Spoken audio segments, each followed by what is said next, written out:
Crime under Josh Shapiro has gone up 37%. The murder rate, the homicides, have gone from 277 back in 2016 to just under 600 last year. He doesn't want to talk about how he looked the other way when Philadelphia and other cities burned. The mostly peaceful protests that the media has told us about. Mostly peaceful. They don't want to talk about the fact that racism is being taught in our schools. They are raising our kids to hate each other based off your skin color. Under Josh Shapiro and his administration, we saw this. He doesn't think you, as a parent, have a right to have any say in your children's education. Democrats want to call any parent who speaks loudly or passionately or emotionally at a school board meeting as a domestic terrorist.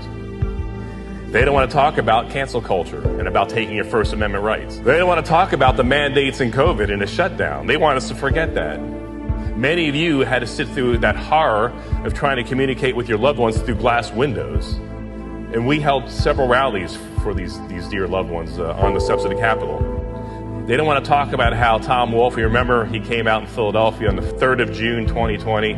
He gave that speech. You can gather in groups of 25 or less, but if 26 come together, COVID shall smite you down. Literally the next day in Harrisburg on the 4th of June, there he is marching in defiance of his own edicts with thousands of people at a BLM rally with a Blue Lives Murder sign behind his head, while he's protected by 2 plainclothes state police officers.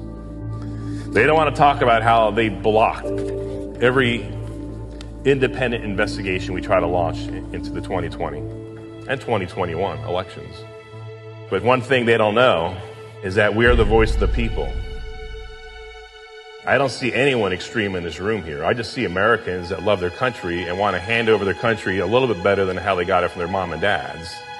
I see people here that don't want to see the greatness of America diminish. I see people in this room here that want the same opportunities available for their kids and grandkids that we enjoyed.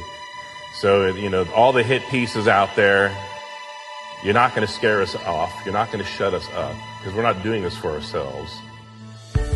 What's our strategy going forward to win? It's very clear. It's to tell you the truth and how we're going to transform Pennsylvania to make it a place where everyone can walk as free men and women and live lives as they see fit, and not as a governor or president or magistrate sees fit.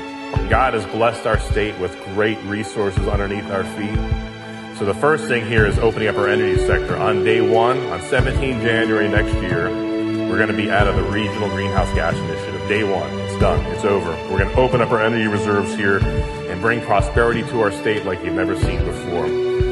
All executive orders and restrictions that destroy businesses and infringe on your freedoms will end on day 1. I'll roll back the regulations to get government off your backs, out of your wallets. Right now in Pennsylvania, we have 153,000 state regulations.